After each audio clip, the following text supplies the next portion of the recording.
السلام علیکم. وعلیکم السلام. بابا نوم دې څه دی او کومې علاقې نه راغلی؟ زه نوم مې نایب خان دی، زه هغه علاقې مروت. ها دلته څه دپاره راغلی وې؟ زه موږ ګردې بیمار دی. ها څو پیسې دې ولګېدې؟ پیسې خو مې په سیم کارت کې خلاص کړی دی، په سیم کارت کې لګېدل.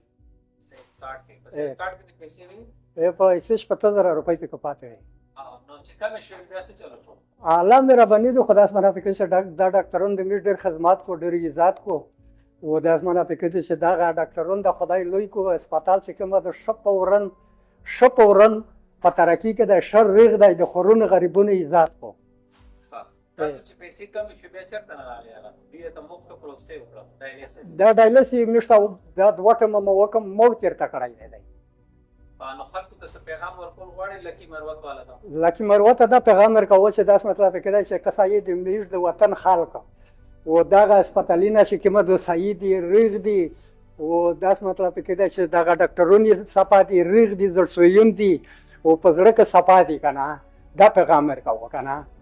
څه دعا کوې ډاکټرانو ته؟ دوا خو دا دوا که چې خدای به ښه دا بر سر ورکړو، خدای دا لوی کو، خدای به ښه دا هره یوه سمه کو.